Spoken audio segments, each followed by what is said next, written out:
But do you know what makes Dekton so resistant and versatile? Well, today you'll find out. Dekton is a material made by Cosentino to offer high performance as a kitchen countertop, where the key factors are the composition. Dekton is made with over 20 minerals, which make it very resistant to heat. It's also high density, which makes it great against scratches and impacts. It's also near zero porosity, which makes it really easy to clean. You know, things that are very important with the daily use of a kitchen. Unlike flooring or wall cladding that has a solid structure in 100% of the area under the surface, a countertop is not like that, so a minimum thickness of 0.47 inches is required. But Dekton is available from 0.16 inches all the way to 1.18 inches thick.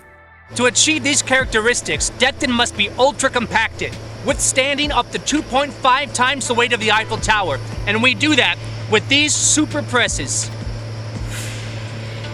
Now comes the famous particle fusion, achieved by introducing the slabs into these immense, long ovens at 2,192 degrees Fahrenheit.